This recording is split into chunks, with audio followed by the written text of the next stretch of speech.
Ang sabi nila, ang aswang daw ay isang uri ng nilalang na kayang magpalit ng anyo at magbalat kayo bilang tao o kaya naman ay isang normal na hayop.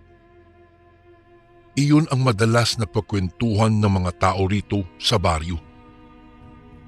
Napapailing-iling na lamang po ako sa tuwing nakakarinig ako ng mga ganitong uri ng usapan dahil isa po akong masugid na tagapaglingkod ng siyensya at naniniwala po akong ang mga ganitong uri ng nilalang ay likha lamang ng malilikot na imahinasyon ng mga tao o kung sa madaling salita ay isang kathang isip lamang. Magandang araw po Kuya Bari at sa lahat ng inyong masusugid na tagapakinig. Bago ko po simulan ang aking kwento, hayaan niyo munang magpakilala ako. Ako po si Larissa. Isa po akong baguhang public health nurse na nakadestino sa isang baryo dito sa Iloilo.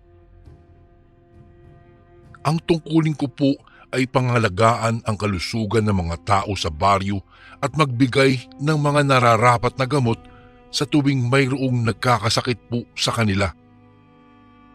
Ako po ang takbuhan ng mga buntis upang manghingi ng payo para maging maayos ang kanilang pagdadalang tao. Madalas ko pong marinig ang salitang tik-tik. Ang paglalarawan ng mga tao sa baryo, ito raw ay isang aswang na kayang magbalat kayo bilang isang hayop. May mahabang dila at pumupunteriya ng mga buntis upang kunin ang sanggol sa loob ng kanilang sinapupunan. Ang kwento po ni Aling Paring nang lumapit ito sa akin upang humiling ng reseta ng gamot para sa kanyang sakit sa katawan. 5 taon na raw po ang nakakaraan nang ipinagbuntis niya ang pang-4 sana nilang anak ni Mang Jose. Subalit noong magpatingin muli siya sa doktor, ang sabi ng doktor ay nakunan umano siya. Naniniwala raw po siyang ang tik-tik ang may kagagawan ng kanyang sinapit dahil bago pa man siya makunan ay may natagpuan daw silang butas sa kanilang bubong na saktong nakadirekta sa kung saan nakapwesto siya sa kanyang pagtulog. Ang sabi ko naman po Kuya Bari kay Aling Paring, baka maselan lamang kako ang kanyang pagbubuntis noon at baka may mga nagawa lamang siyang dapat iniiwasan kung nagdadalang tao.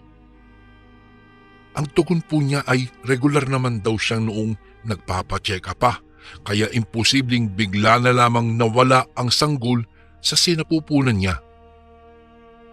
Nahirapan pa rin po akong maniwala tungkol sa mga ganoong kababalaghan. Ni hindi pa nga ako nakakakita ng multo sa tanang buhay ko. Sa isang liblib na bahagi ng baryo, mag-isang naninirahan ang nasa 17 taong gulang na si Lola Gloria. Wala po itong pamilya at mga anak. Matagal na ring yumao ang kanyang asawa. Mayroong haka-haka sa baryo na si Lola Gloria daw ay isang aswang at siya ring dahilan sa likod ng pagkamatay ng kanyang asawa. Diyos ko, kapag tumanda ka talagang mag-isa, bigla ka na lang magiging aswang sa mata ng mga tao. Singhal sa sarili nang minsang madaanan ko ang mga ginang na nag-uusap-usap tungkol kay Lola Gloria. Hindi po nakikihalubilo si Lola Gloria sa mga tao sa baryo Kuya Bari. Madalang ko lamang ding itong makita dahil hindi siya gaanong lumalabas ng kanyang bahay. Isang araw ay napagpasyahan kong tumungo sa kanyang maliit na tahanan na nakatayo sa gitna ng liblib na kakahuyan kung saan walang ibang bahay ang naroroon. Dala-dala ko po ang sari-saring mga gamot at bitamina para po kay Lola Gloria.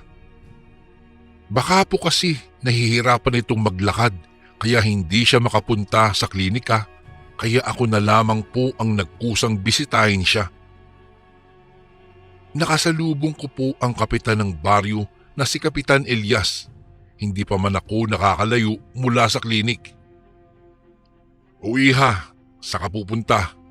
Para kanino yung napakaraming gamot na yan? Tanong ni Kapitan Elias habang nakaturo sa mga gamot na daladala ko. Ay, ito ba Kap?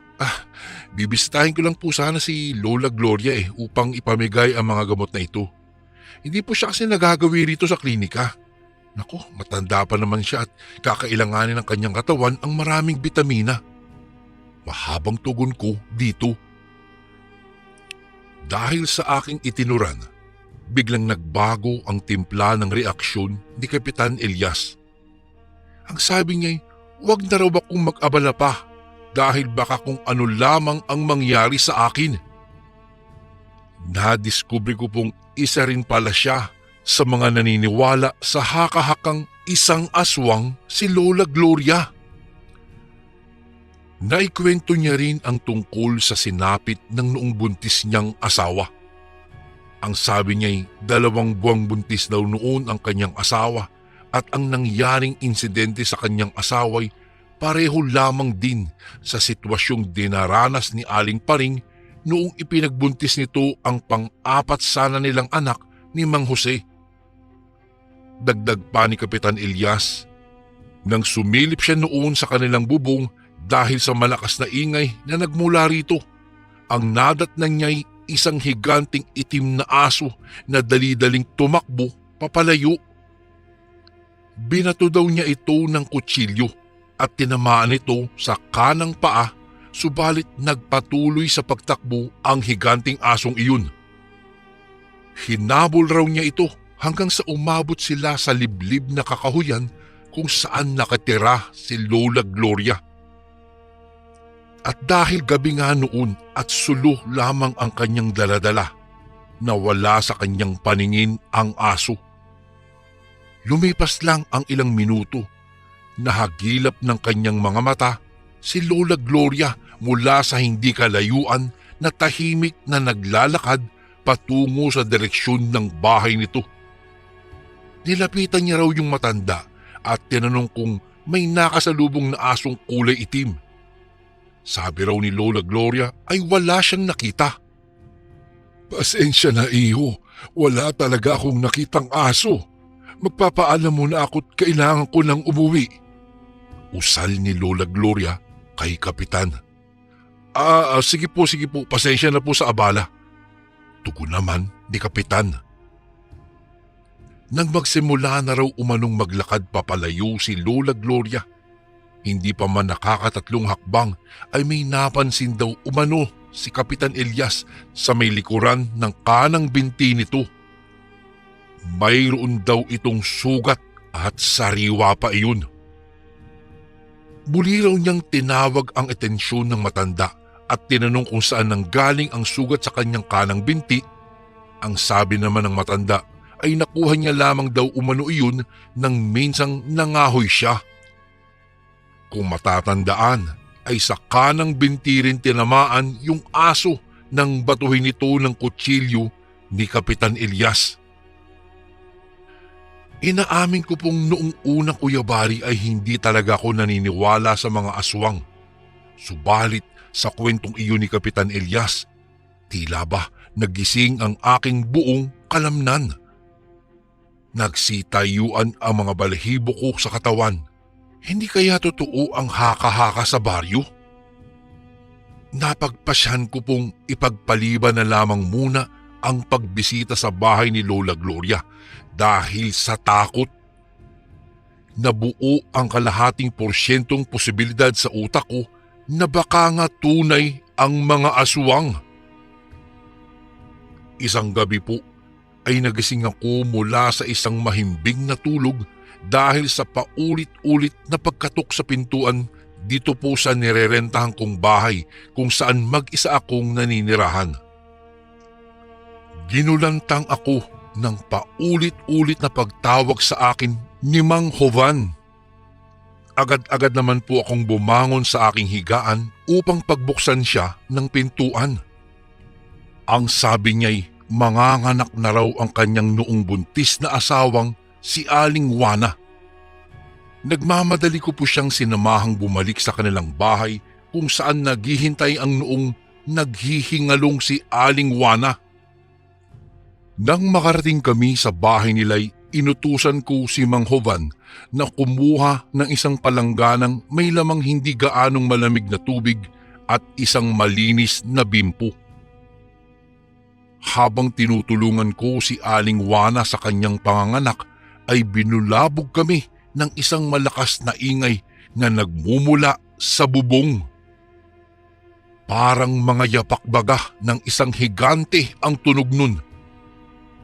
Walang nag-abalang sumuri sa kung saan nanggagaling iyon dahil si Mang Jovan ay hawak-hawak ang kamay ng kanyang asawa para hindi panghinaan ng lakas si Aling Juana. Noong nasa kalagitnaan ako sa paglabas sa ulo ng sanggol, isang higanting itim na aso ang biglang nakapasok sa bahay. Dumaan po ito mula sa bintana. Parang katulad lamang ito noong asong ikinuwento sa akin ni Kapitan Elias. Ang itsura nito'y tumugma sa paglalarawan ni Kapitan Elias sa asong nadatnan niya sa taas ng kanilang bubong noong buntis din ang kanyang asawa. Kumuha po kaagad ng itak si Mang Jovan at akmang tatagain na sana ang higanting aso nang ambahan siya nito at biglang natumba si Mang Jovan sa lupa kasabay ng hindi sinasadyang pagbitaw nito sa kanyang itak habang nakikipaglaban sa halimaw na nasa ibabaw na niya. Itinuon ko na lamang ang atensyon ko kay Aling Juana kahit nanginginig na po ako sa takot, Kuya Bari. Si Mang Jovan naman ay nagsisigaw upang humingi ng saklolo. Sa kabutihang palad, Kuya Bari, ay may nagrorondang mga tanod na mga sandaling iyon at narinig nila ang sigaw ni Mang Jovan. Kaya agad na umaksyon ang mga tanod sa baryo at tumungo sa bahay ni Mang Jovan. Habang unti-unti ko na pong inilalabas ang bata, agad na tumakbo papalayo ang aso nang makitang papalapit na ang mga tanod. Dumaan ito muli sa bintana at napakabilis nitong tumakbo palayo. Sumigaw naman si Mang Jovan at sinabi sa mga tanod na habulin ang aswang na aso. Hindi na tumuloy ang mga tanod sa loob ng bahay ni Mang Jovan dahil hinabol nila ang aso sa labas. Ligtas naman pong nailabas ko mula sa kanyang sinapupunan ang sanggol ni Aling Juana. Binalot ko po ng isang malinis na tela ang umiiyak na bata at dahan-dahang hinayaan si Aling Juana na mahagkan sa unang beses ang kanyang anak. Nagpasalamat naman si Mang Jovan sapagkat walang nangyaring masama sa kanyang mag-ina. Samantalang ang mga tanod ay patuloy sa paghabol doon sa aso. Ngunit sa kasamaang palad, mabilis na nakatakas ang malaking aso kaya hindi na nila ito nakita pa. Magmula po noon, Kuya Bari, dahil sa nangyari ay naniwala na ako sa mga kwento-kwento sa baryo. Subalit palaisipan pa rin kung sino ang aswang sa baryo na nagbabalat kayo bilang aso. Ang sabi ng Mang Jovan, buti na lamang daw ay palagi silang naglalagay ng bawang at asin sa pintuan at mga bintana nila bago sila matulog noong nagdadalang tao pa lamang si Aling Juana. Ang siste, nakalimutan lamang daw po nilang gawin ang dating gawi noong gabing manganganak na ito dahil sa sobrang panik kumbaga kaya't nagkaroon ng lakas loob ang aswang na makapasok sa kanilang bahay. Ilang buwan ding nanahimik ang baryo. Mas naging maingat na ang mga tao rito lalo na tuwing gabi. Nagpatupad ng 8 o'clock curfew si Kapitan Elias upang maiwasan ng mga tao ang engkwentro sa aswang. Subalit isang araw ay isang balita ang gumulantang sa buong baryo. Ipinarating ng 12 taong gulang na si Moymoy sa mga tauhan sa baryo na natagpuan niyang binabalot umano ng apoy ang bahay ni Lola Gloria noong minsang mangahoy siya sa gubat. Agad namang tinungo ni na Kapitan Elias at ng kanyang mga kasamahan ang sinasabing nasusunog na bahay ni Lola Gloria. Nang narating daw nila ito'y tinutupok na ng apoy ang mga pundasyon ng bahay. Kung naroroon man si Lola Gloria sa loob ay siguradong hindi na ito maililigtas pa. Pinagtulungan nilang umanong patayin ang apoy upang hanapin ang katawan ng matanda at nagtagumpay naman daw po sila sa paghanap ng bangkay nito. Naging palaisipan kung sino ang may kagagawan ng pagsunog sa bahay ni Lola Gloria hanggang sa may matagpuan umano si Kapitan Elias na isang sulat na iniwan sa ilalim ng isang puno sa likod ng bahay ng matanda kasama ang ilang gamit niya na nakalagay daw sa isang bag na nakasabit sa nasabing puno. Doon daw po nila natuklasan ang katotohanan sa likod ng totoong pagkatao nitong si Lola Gloria. Nakasaad sa sulat ang pag-amin ni Lola Gloria na siya ang aswang na gumagala-gala sa baryo tuwing gabi at ang salarin sa likod ng pamumuntirya sa mga buntis sa amin. Subalit, hindi raw po siya mismo umano ang aswang, kung hindi ang kakambal niyang nakakubli sa kanyang katawan. Kapag kasasapit daw ang gabi, ay siyang pagpapalit niya ng pagkatao at ang kanyang kambal na aswang ang nagkokontrol ng kanyang katawan. Kung kaya't ang kanyang pagbabalat kayo bilang aso at pumupuntirya ng mga buntis ay kagagawan ng kanyang kakambal. Ang kanyang kakambal na aswang din ang nasa likod ng pagkamatay ng kanyang asawa. Ang mga sugat na natatamo umano ng kanyang kambal ay pinagdudusahan niya rin sapagkat iisa lang ang kanilang katawan. Ibig sabihin ay kung papatayin ang aswang, katumbas nito ang pagkitil din sa kanyang buhay. Dahil sa labis na konsensya at hindi niya rin daw kaya pang mamuhay kasama ang kanyang kakambal, napagpasyahan niyang bigyang katapusan na ang takot at mga krimeng bumabalot sa baryo. Si Lola Gloria ang sumunog sa sarili niyang bahay kung saan siya natagpuang walang buhay.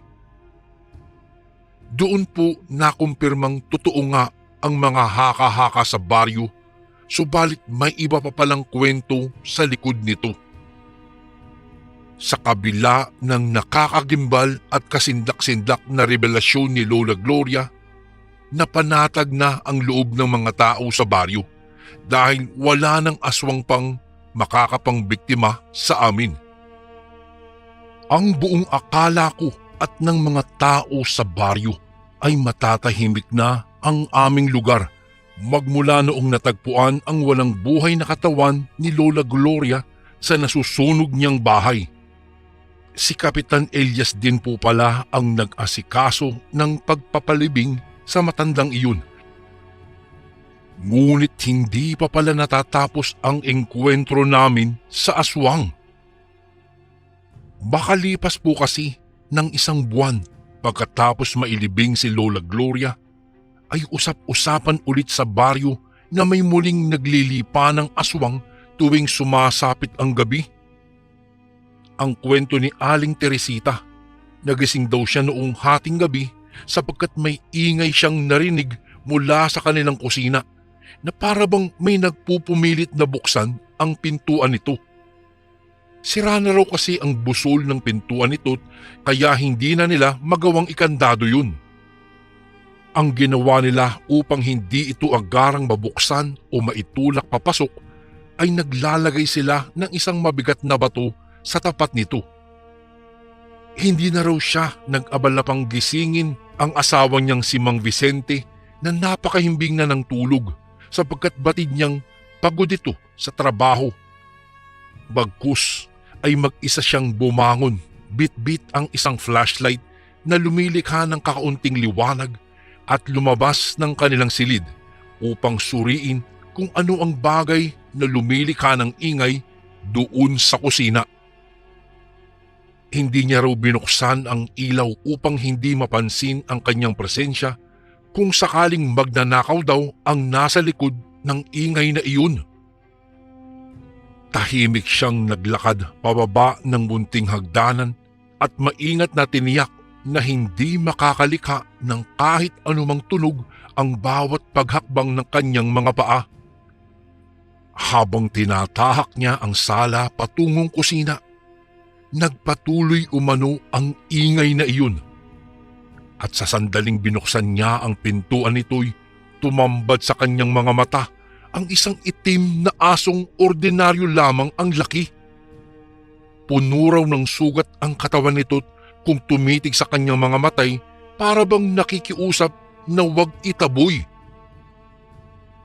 Sa kabila ng pagtataka kung papaanong nagawa ng asong mabuksan ang kanilang pintuan, nakaramdam daw ng awa si Aling Teresita at hindi malaman sa sarili kung palalayasin niya ba ang kaawa-awang aso o hahayaan itong manatili at gamutin ang mga sugat nito sa katawan. Ngunit naalala niya bigla ang tungkol sa kakambal ni Lola Gloria, ang aswang na nagbabalat kayo bilang aso. Pero anya, medyo malabo naman na aswang ang asong iyon dahil hindi naman ito higante katulad ng paglalarawan ng dating mga nabiktima sa lungat sa asong naengkwentro niya na napaka-inosente ng mga mata. Yumuko raw siya at akma ng bubuhati ng aso sa kanyang mga braso nang bumukas ang ilaw at noong paglingon niya'y nakita niya ang asawang si Mang Vicente sa may sala na mabilis na tumakbo papalapit sa kanyang direksyon. Noong makalapit ito'y hinila raw siya noon papunta sa kanyang likuran at sinabuyan ng asin ang aso. Namilipit daw ang aso kasabay ng malalakas nitong mga paghalinghing, saka mabilisang lumabas ng kusina na sa sobrang bilis ay hindi na naabutan pa ni Mang Vicente. Ang sabi ni Mang Vicente, bigla raw siyang nagising at napansing wala sa tabi ang kanyang asawa. Nag-alala daw ito sapagkat nang lumabas siya sa kanilang silid, nakapatay ang ilaw, taliwas sa nakasanayan ni Aling Teresita na kung lalabas ng kanilang silid tuwing gabi ay binubuksan nito ang ilaw.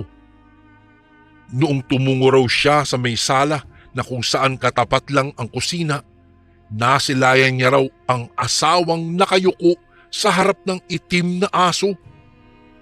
Mabuti na lang daw ay napigilan niya ang asawang magpatukso sa inosenteng mga titig nito dahil natitiyak niyang hindi ito isang ordinaryong aso lamang at nakumpirma niya iyon noong sabuyan niya ito ng asin sa katawan.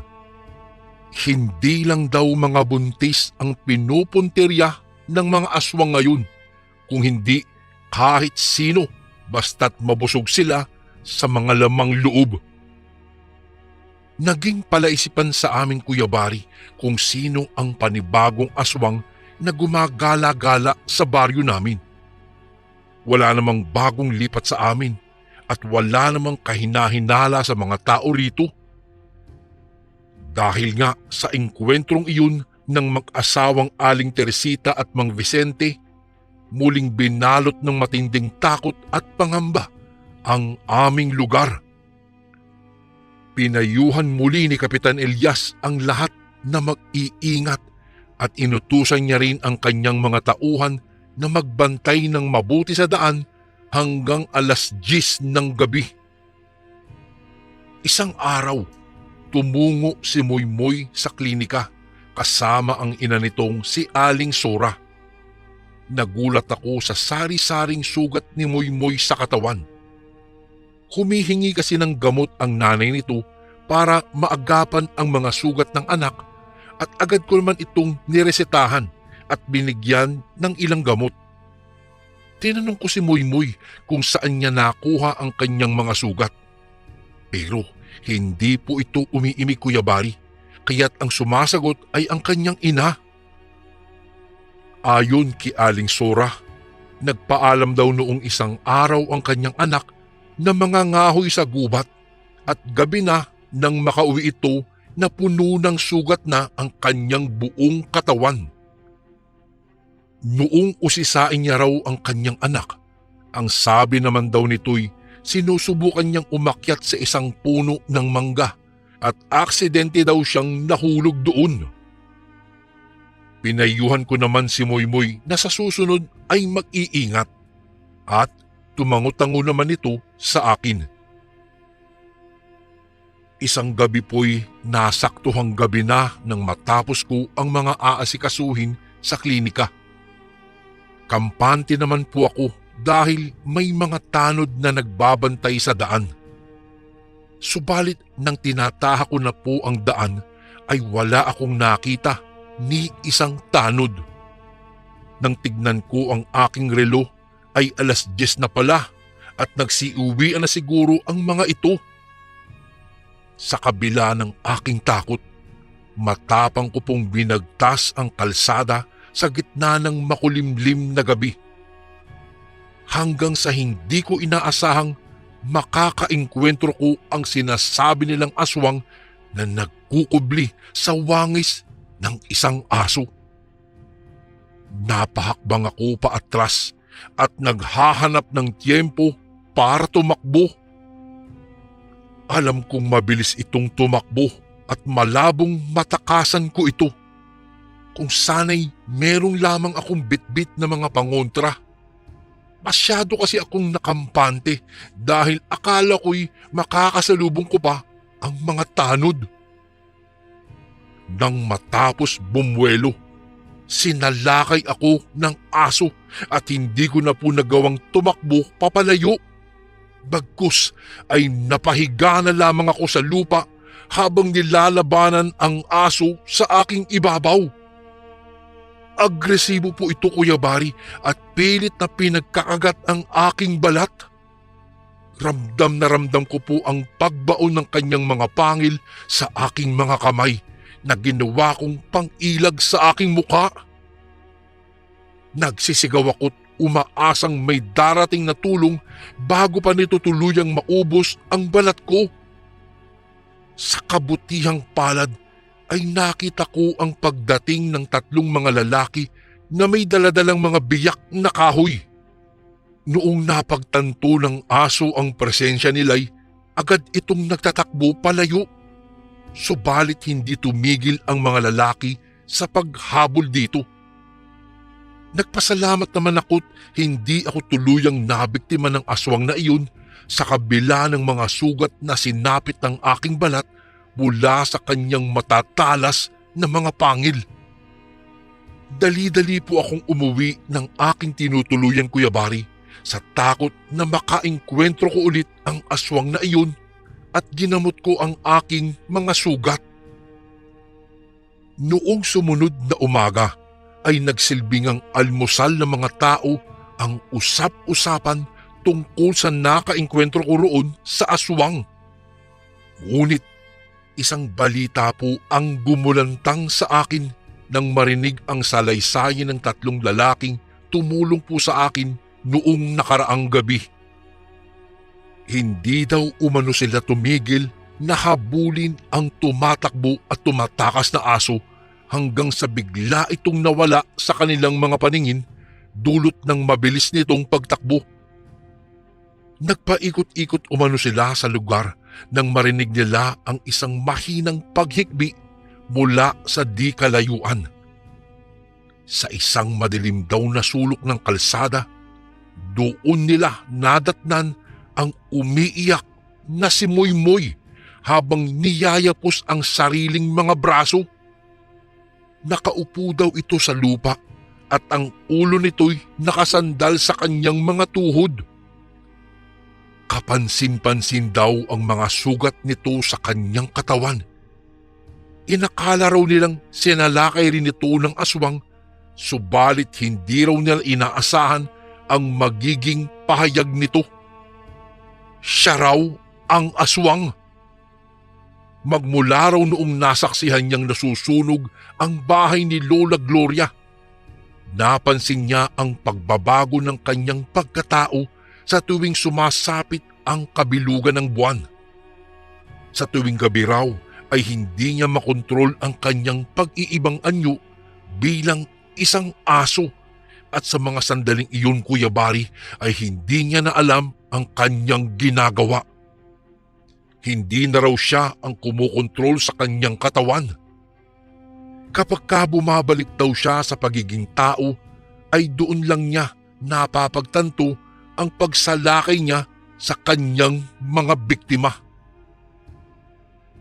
Dinala po si Moymoy sa isang kilalang albularyo sa kabilang bayan at nadiskubring ang batay sinaniban nga ng isang aswang, at malaki raw ang posibilidad na ang aswang na ito ay ang kakambal ni Lola Gloria. Ginamot ng albularyo po si Moymoy upang tabuyin ang kaluluwa ng aswang na nakakubli sa kanyang katawan sa pamamagitan ng matinding orasyon at kakaibang langis na may pambihirang kapangyarihang makapanggamot. Nagtagumpay naman po ang manggagamot na wakasan ang pagsanib, at sa kasalukuyan po ay normal nang namumuhay si Moymoy. Sa ngayon po, umaasa po kaming hindi na mauulit ang kasindak-sindak na mga pangyayaring ito sa aming baryo. Kuya Bari, dito ko na po tatapusin ang maiksing kwento na nagpapatunay na totoo po ang mga aswang. Maraming salamat po kung sakaling mabasa niyo rin po ito sa inyong channel. Lubos na gumagalang, Larissa.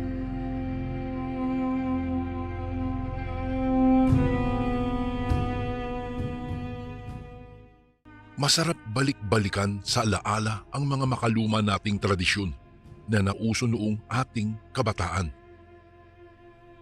Nakakalungkot lamang isipin na karamihan sa mga ito ay unti-unti nang nawawala sa ating mga bagong henerasyon. Maraming kabataan ngayon ang hindi na naniniwala na ang mundo natin ay puno pa rin ng mga kakaibang nilalang. Mga nilalang na piling tao lamang ang nakakaranas at nakakakita. Tulad ng mga aswang, engkanto, duwende, mga espiritong ligaw, mga multo at kaluluwa. Siya nga po pala, Kuya Bari, tawagin niyo na lang po ako sa pangalang Elizardo.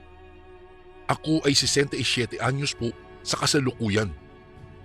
Isang balo at kasalukuyang nakatira sa bahay ng aking anak dito po sa Quiapo. Ang ibabahagi ko pong kwento ay karanasan ko at ng aking mga kaibigan noong aming kabataan.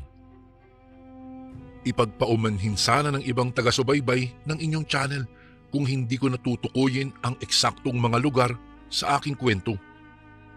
Hindi ko na rin po babanggitin ang tunay na pangalan ng mga taong may kaugnayan sa aking karanasan. Hindi ko kasi tiyak kung nais din nilang ibahagi ang aming karanasan. Kaya't mainam na hindi ko na lang po babanggitin ang kanilang mga tunay na pangalan. Tubong Bulacan po ako, Kuya Bari. Sa isang maliit na baryo sa Bukawi po ako isinilang at lumaki. Kapwa Bulakenyo po ang aking mga magulang at parehong reliyoso at mapamahiin. Mga ugaling minana pa sa mga ninuno na mga lahing Espanyol. Sila po kasi yung mga makalumang uri ng mga magulang, yung mga tipong istrikto at madisiplina. Kaya't lumaki kami ng aking dalawang nakatatandang kapatid na babae na may takot sa mga magulang at may respeto sa kanilang mga patakarang pinapairal po sa bahay. Lumaki kaming disiplinado at reliyoso. Marahil dahil sa impluwensya na rin ng aming mga magulang. Palibhasa ay pareho itong panatiko sa pagsunod ng mga tradisyon na para sa amin po ay hindi naman po masama. Sa katunayan nga, ang mga ito ang nagbigay buhay at kulay sa panahon ng aming mga kamusmusan. Ang mga tradisyong ito ang humubog ng aming pagkatao at mga paniniwala. Ang mga ito po ang bumuo ng aming kabataan at nagbigay ng mga masasaya at kakaibang mga karanasan. Kahit ngayong matanda na po ako at may mga anak at apo na rin, ay hindi mawawaglit sa alaala ko ang maraming magagandang karanasan na hatid po ng mga tradisyong kinamulatan ko sa aming mga magulang. Ang tunay na kaligayahan ng mga bata tuwing araw ng Kapaskuhan. Sariwa pa sa aking alaala ang pakiramdam ng pananabik at siyang dulot ng tunay na diwa nito para sa amin. Sabi po kasi ng aking inang noon, ang Pasko raw ay para sa mga bata. Hindi ko rin malilimutan ang nakakapuyat na mga paggising sa madaling araw para sa panata ng aming pamilya sa simbang gabi.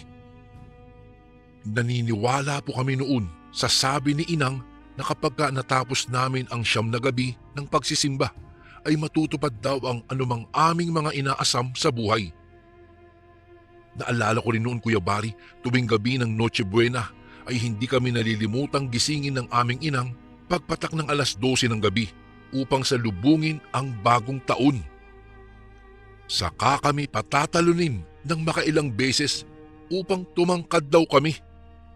Pagkatapos ay bibigyan kami ng takip ng kaldero at isang sansye upang lumikha ng ingay gamit ito.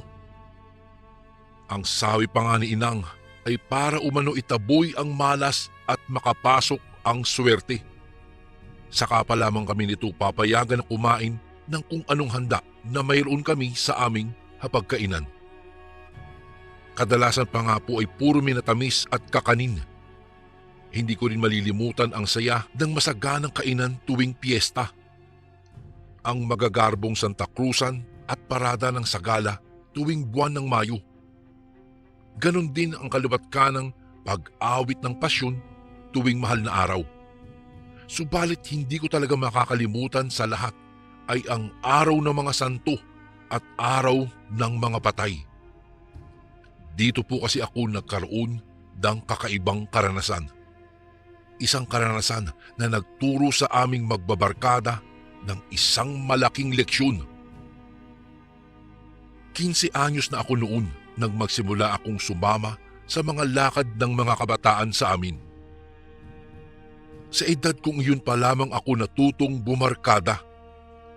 Palibhasa ay nagbibinata ika nga at may alam na ring mga munting kalokohan. Hinahayaan din naman po kami ng aming mga magulang na makipaglaro at sumama sa mga kapwa naming kabataan noong kami ay maliliit pa. Hanggang sa aming pagbibinata ay naroon pa rin naman ang disiplina at paghihigpit, ngunit pinapayagan naman kami kung nararapat lamang. Lalo na po kung ang pupuntahan naming lakad ay mga makalumang kasiyahan na may kaugnayan sa aming pinaniniwalaang mga tradisyon. Tulad ng mga pabasa, panonood ng sinakulo at pangangaluluwa.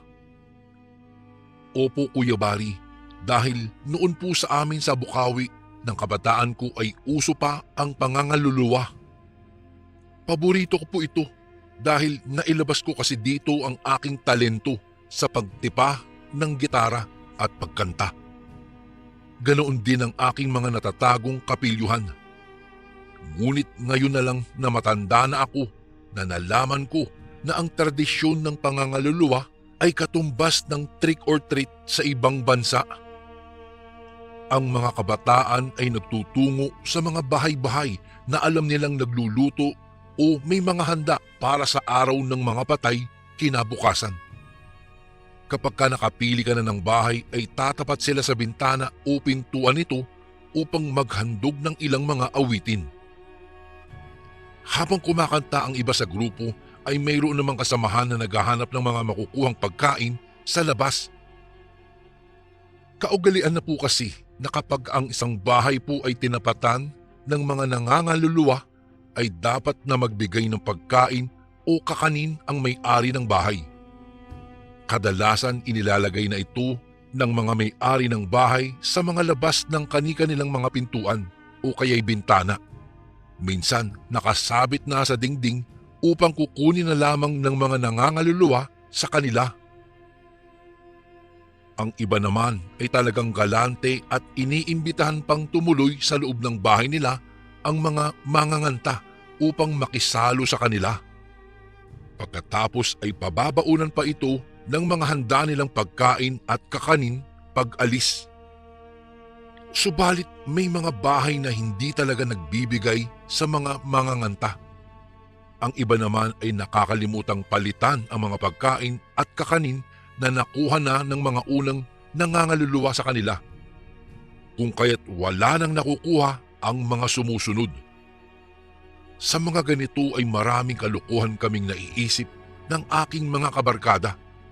Sila nga po pala si Tobias, Ramon at Ignacio.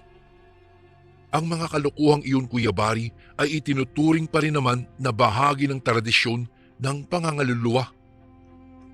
Kapag ang bahay kasi na natapatan namin ay walang ibinigay, ay maaari naming kunin ang mga bagay na maibigan namin sa loob ng kanilang bakuran.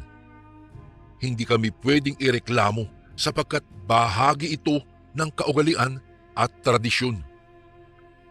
Kadalasan po ay kinukuha namin ang tig-iisang kapares ng mga tsinelas at bakya na makita namin sa pintuan.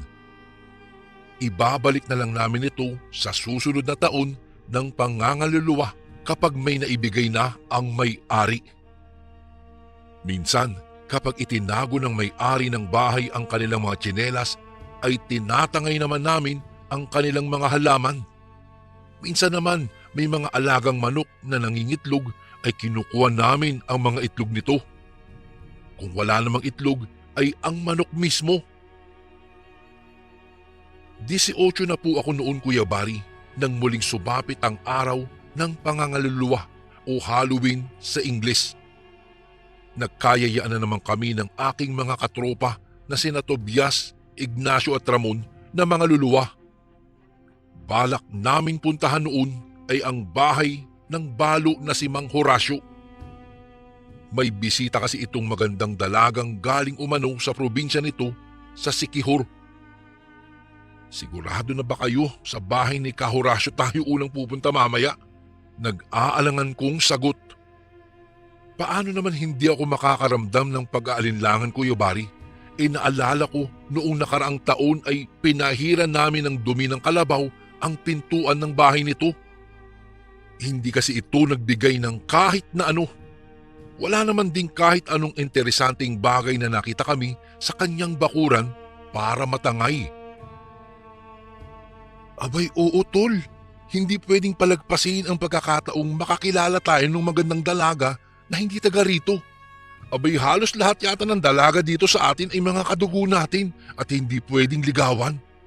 Kung hindi kasi pinsan at pinsang makalawa ay malayong kamag-anak pa rin. Mahabang litanya ni Tobias. Totoo naman po kasi ang sinabi nito, Kuya Bari. Halos lahat ng pamilyang Taal na taga sa amin ay magkakamag-anak. Gaya na lamang naming magbabarkada na mga magpipinsang makalawa. Pero kasi tol, baka kasi galit sa atin yun dahil sa ginawa natin noong nakaraang taon, di ba? Nag-aalala ko pa rin tugon. Hindi yun, ano ka ba?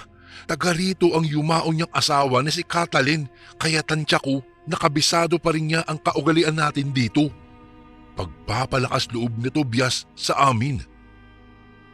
Kaya mga tol, maging mahusay kayo sa pagkanta ha. Nang sa ganun, tayo ay patuloyin para makaduupang palad naman natin ang magandang binibining bisita niya. Sabat naman Ignacio na noon ay parang kinikilig-kilig pa sa pananabik. Dala ang aming mga sulu at ilawan ay muli nga kaming nagkita-kita kinagabihan. Sa bungad ng landas papuntang bukid naming piniling magtagpo dahil ito ang daang malapit sa bahay na pakay namin. Nakatira kasi si Kakang Horacio sa dulo ng baryo na kung tawagin namin noon ay dulong bukid. Sadyang malalayo talaga ang agwat ng mga bahay sa amin, Kuya Bari. Pero ang bahay nito ang pinakamalayo sa mga kapitbahay. Tansya ko nga po noon ay nasa 20 minutos na normal na lakad ang layo nito mula sa dako kung saan mas maraming mga kabahayan. Bagamat malalayo pa rin nga sa isa't isa, ay nagkakatanawan pa naman ito. Hindi po katulad ng dulong bukid na nasa malayo talaga. Babagtasin pa ang maliliit na daang pantao na talahiban at makugon naman ang magkabilang gilid. Sa pinakadulo ng daan ay may mangilan-ngilang puno ng bulak at puno ng duhat na lalong nagpapahiwalay nito sa karamihan ng mga bahay sa baryo. Kahit nga may kaunting kaba, ay nagtuloy pa rin kami sa aming pakay. Nakakailang kanta na ay wala pa ring imik ang nasa loob ng bahay. Patapos na kami noon sa aming huling kanta nang sa wakas ay bumukas din ang dahon ng pinto. Laking tuwa pa namin dahil ang mismong dalagang bisita talaga ang nagbukas at bumungad sa amin. Sinalakay kami ng nerbiyos at pagkatyope nang imbitahan kami nitong pumasok. Nagdadalawang isip pa nga kami noong mga panahong iyon kung pauunlakan ito dahil bigla naming narinig ang boses ng matandang si Ka Horacio. Natatakot kami na baka kami nito sitahin at pagalitan. Nakakahiya sa kanyang pamangkin kung malalaman nito ang ginawa naming kalokohan noong 1 taon. Ngunit dala ng pagiging mga maginoo at pagsunod sa kaugalian ay nagpaunlak kami. Maupo muna kayo at tatawagin ko ang tiyo. Ani ng dalaga sa amin at saglit kaming iniwan. Habang nakaupo kami sa kanilang sala ay hindi namin maiwasan noon, Kuya Bari, ang igala ang aming paningin sa kabuuan nun. Sa ilang taon na ng bahay na iyon sa dulo ay noon pa lang kami nakapasok doon. Palibhasa ay talagang sasadyain ito dahil nga malayo. Agad naming napansin ang isang parang munting altar. Nasasapinan lamang ito ng malinis na mantel at may samnong mga kumpol na bulaklak. Mayroon ding 2 kandilang may sindi at sa gitna ng munting lamesa ay may mga nakalapag na mga kakanin at isang bote ng alak. Para saan kaya yan? Paanas na tanong ni Ramon noon na ang tinutukoy ay ang mga kakanin at alak sa altar. Hindi ko na nagawang umimik dahil biglang lumabas ang matandang lalaking dayo. May dala itong mga binalot na lutong ulam at ilang minatamis. Mabuti at muli ninyong nadalaw itong aking dampa. Pasensya na kayo noong 1 taon at talagang ako'y hindi naghanda. Nalugi kasi ako sa aking pananim na pakwan kaya kinapos ako noon. Nakangiti nitong bungad sa amin. Kuya Bari, hindi ito kababakasan noon ng pagdaramdam sa kapilyuhang ginawa namin. Ka Horacio, kami po ang pagpasensya ninyo. Dahil lang po iyon ang nakaugalian dito sa atin. Hinging paumanhin din namin dito sa kasabay-sabay na tumayo upang magmano. Yun ba? Naku, kalimutan na ninyo yun. Ang mabuti pa, saluhan ninyo kami ng aking pamangkin na kumain. Pag-aanyaya sa amin ng matandang si Ka Horacio habang pinagkukuhanan nito ang mga kakanin at alak sa altar at inilapag sa katapat naming mesa. Hindi naman napigil ni Tobias noon ang mag-urirat tungkol sa mga kakanin at alak na kanina ay nasa altar. Sinabi naman ni Ka Horacio na iyon ay para umano sa kaluluwa ni Katalin at sa iba pang mga kasama nitong bisita. Ayon pa sa matanda, ang mga kaluluwa daw ay dumadalaw din sa mga bahay-bahay tuwing araw ng mga patay. Ito daw kasi ang araw na piyesta ng mga kaluluwa. kaya't naglalagay siya ng mga kakanin at alak pagkat ito ang paborito ni Katalin noong nabubuhay pa ito. Kaya nga raw bawal ang tumayo o humarang sa pintuan kapag ka araw ng pangangaluluwa at araw ng mga patay. Hindi raw makatuloy kasi ang mga kaluluwa sa bahay. Hindi ko alam noon kung bakit bigla akong kinilabutan, Kuya Bari, dahil sa sinabi ni Ka Horacio. Yung tipo ho na parang bigla kami nagkaroon ng mga kasamang hindi nakikita. Para bang may ibang mga bisita pa sa loob ng bahay bukod po sa amin. Nang matapos kaming kumain ay inalok kami ni Ka Horacio. Natikman naman ang mga kakanin at alak na kinuha niya sa altar para sa mga kaluluwa. Masarap daw iyong kainin dahil hindi na nakakaumay. Malilibang kami habang naghuhuntahan. Ngunit binilinan kami nito sa anumang mapunan namin ay huwag naming papansinin o sasabihin. Baka raw kasi magtampo ang mga kaluluwang nasa paligid. Dala ng kuryosidad na malaman kung anong lasa ng kinainan ng kaluluwa ay sinubukan nga namin itong tikman. Tutal ay may pahintulot na ako mula kay Tatang at pwede na akong uminom ng alak noon. Subalit ganun na lamang po ang aming pagtataka nang matikman ang mga iyon. Lahat po kasi iyon, Kuya Bari, ay wala ng lasa. Hindi namin alam kung sadyang hindi talaga nilagyan ng pampatamis ni Ka Horacio ang mga kakanin. Pero ang alak po, Kuya Bari, ay selyado pa at bago, kaya imposibleng ito'y nahaluan na ng tubig para mawalan ng lasa at amoy. Dahil sa kakaibang lasa ay nalimutan ni Tobias na bawal magtanong o pumuna. Bakit ho matabang yata at walang lasa ito, Ka Horacio? Namimilog pa nga ang mga matang urirat ni Tobias. Sinaway naman kaagad ito ni Ka Horacio. Ganun pa man ay sinagot pa rin siya ng matanda. Dahil nga raw sa kinain na ito ng mga kaluluwa ay matabang na.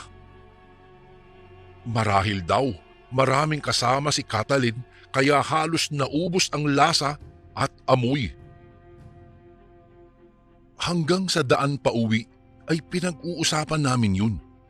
Hindi talaga kami makapaniwalang kumakain talaga ang mga kaluluwa. Natagalan kami kina Ka Horacio sapagkat nakipagkwentuhan pa kami sa pamangkin nitong nakilala naming si Celia ay inabot na kami ng antok. Kaya nagpasya na lang kaming maghiwa-hiwalay na at magkanya-kanyang uwi para magpahinga. Hindi na kami tumuloy sa ibang bahay na pakay namin para mangaluluwa. Noong mag-isa na lamang akong naglalakad sa daang patungo sa amin, ay nakaramdam ako bigla ng kaba. Ngunit hindi ko iyon gaanong pinagtuunan ng pansin. Noong nasa bungad na ako noon ng daang paliko sa amin, bigla naman akong nakaramdam ng pamimigat ng aking mga paa. Kasabay ng paggapang ng hindi ko mapigilang kilabot sa aking buong katawan. Pakiramdam ko po noon, Kuya Bari, ay biglang lumamig ng sobra ang buong paligid. Saglit akong tumigil sa aking paglalakad at nakiramdam. Pakiwari ko kasi ay para bang may nakasunod sa akin.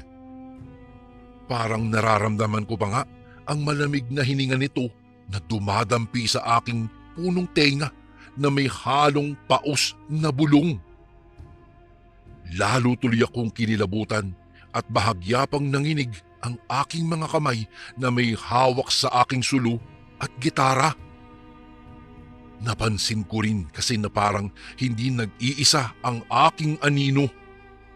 Para bang may iba pa akong kasama na nasasakop ng tanglaw ng aking sulo. Dahan-dahan akong pumihit upang alamin kung may nakasunod nga sa akin. Wala naman akong inaasahang makikitang nakakilabot o nakakatakot dahil hindi naman ako naniniwala noon sa mga nilalang ng dilim tulad ng aswang o ano paman. Ang sa akin lang, Kuya Bari, ay nais ko lang matiyak na walang nagbibiro o nananakot sa akin. Subalit, ganoon na lamang ang pagkahindi ko nang sa aking paglingon ay makita kong may 3 malalaking itim na nilalang sa aking likuran. Ang bilog at mapupulang mga mata lamang nito ang makikita kung walang liwanag dahil sa labis na kaitiman.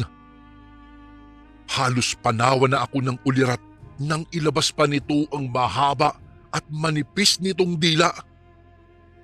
Kumiwal-kiwal iyon palapit sa mukha ko na lalong nagpangatog sa aking mga tuhod dahil sa takot. Literal na saglit akong hindi nakahinga sa labis na hilakbot, Kuya Bari. Ibinuka ko ang aking bibig para sumigaw, ngunit walang tinig na lumalabas sa aking lalamunan. Lintik po ang pangangatog talaga ng buo kong katawan noon dahil sa tindi ng aking pagkasindak. Pagkatapos nun ay bigla pang humangin ng malakas. Dahil humihina na ang liwanag ng aking sulo, ay agad itong namatay na parang sinadya pa. Wala akong ibang nagawa kung hindi ang manalangin na lamang sa aking isipan. Lahat na yata ng santo na kilala ko ay binanggit ko na at hiningian ng tulong para lang makakilos ako. Nang sa wakas ay naigalaw ko na nga ang aking katawan, saka lamang ako nakabawi ng hininga. Yung balibag ko sa dala kong gitara ay lintik sa bilis at ako'y biglang pumihit at simbilis ng sibat na kumaripas na ako ng takbo. Inisang iglap ko lang yata noon ang medyo may kahabaang daan pauwi sa amin. Ngatal at tulo ng luha at pawis, pati uhog na, at nagsisigaw ako habang tumatakbo. Hindi ko noon alam kung papaano kong nakuhang narating ang amin gayong may kadiliman ang daan. Iyong sipa ko sa aming tarangkahan at iglap na pasok sa nakabukas naming pintuan ay parang magic yata. Subalit, akala ko'y tapos na. Dahil halos mabaliw ako sa sindak nang biglang may bumungad sa akin ang isang babaeng mukhang bangkay na umahon sa hukay. Halos luwa na ang mata nito at nakalaylay na ang pisngi nito na halos agnas na. Kitang-kita ko ang bumubuka-bukang puro na butong bibig nito. Halos pangapusan na ako ng hininga sa labis na panghihilakbot. Iyong sigaw ko talaga ng gabing iyon na parang mapapatira na ako ng litid sa leeg ay sobra. Hindi ko na alam kung anong mga pinagsasabi ko hanggang maramdaman ko na lamang na parang hinihila ako sa karimlan. At dahil sa tindi ng takot ko ay tila nawalan ako ng malay. Nagising na lamang po ako kinabukasan na nasa aking papag at may basang bimpo sa aking noo. Nanginginig din ako sa sobrang taas ng lagnat. Naririnig kong tinatanong ako ng aking inang at ditse pero hindi ko maintindihan dahil siguro sa pagdideliryo. Pinilit kong dumilat, ngunit muli na naman akong sinuklaban ng takot at nagsisigaw. Isang kalansay na naman kasi ang nakita kong nakatunghay sa akin at parang nais akong sakalin nito. Iyong pasag at sigaw ko, Kuya Bari, ng mga oras na iyon ay hindi ko na alam kung gaano kalakas. Hindi na yata malaman ng inang ko kung papaano ako papapayapain. Hanggang napagod na lamang akong kasisigaw at kapapalag dahil sa hindi ko naman magawang tumayo. Nakatulog muli ako dahil sa pagod na balot ng takot. Dahil nga tila kakaiba ang mga nakikita ng inang at tatang ko na mga reaksyon ko, ay nagpatawag ito ng isang mantatawas. Napag-alaman nila na ang lagnat ko ay sanhi ng labis na takot at sindak. Ayon pa sa nakita ng mantatawas, nalaman nilang ako'y napagkatuwaan daw ng mga kaluluwa. Pinayuhan sila nito na magpatay ng manok na puting dumalaga bilang pakikipag-ayos sa kaluluwang natuwa raw sa akin. Lutuin daw ang manok at ilagay sa altar kasama ang ilang minatamis, kakanin at alak para sa mga kaluluwa. Samahan na rin daw ng sigarilyo dahil baka may kaluluwang dumating na naninigarilyo noong buhay pa. Tiyakin lamang umano na walang haharang sa pintuan mula sa oras na ilagay sa altar ang mga pagkain hanggang sa kinabukasan para daw gumaling na ako. Lahat ng sinabi ng mantatawas ay buong puso namang sinunod ng aking kapamilya, Kuya Bari, na may lakip na pananampalataya. Nagtaka pa nga sila nang di nga naglipat ang isang araw ay nawala ang aking lagnat na para bang nagdahilan lamang. Nawala na rin ang mga nakahihindik at nakakatakot na nilalang na nakikita ko tuwing dumidilat ako. Nalaman ko noon mula kay Tatang na sina Tobias, Ramon at Ignacio man ay nagkasakit din ng katulad ng sa akin. Nilagnat din daw ang mga ito at nagdideliryo dahil sa labis na takot sa mga nakikita nilang nakakahindik na mga nilalang. Lumalabas, Kuya Bari, na pare-pareho pala kaming nagkaroon ng mga nakakatakot na karanasan mula nang manggaling kami sa bahay nila Ka Horacio. Tulad ko, Kuya Bari, sinundan din pala ng mga nakakatakot na nilalang ang mga ito ng gabing iyon sa kanilang pag-uwi. Lahat ng takot na naranasan namin, Kuya Bari, ay dahil lamang sa kakanin at alak na para sa mga kaluluwa na pinuna namin dahil wala nga itong lasa. Bagpas hanggang ngayon po ay talagang hindi ako makapaniwala na nangyari ito sa akin. Ngunit paminsan-minsan ay mayroon pa rin sumasagi sa gilid ng aking mga mata.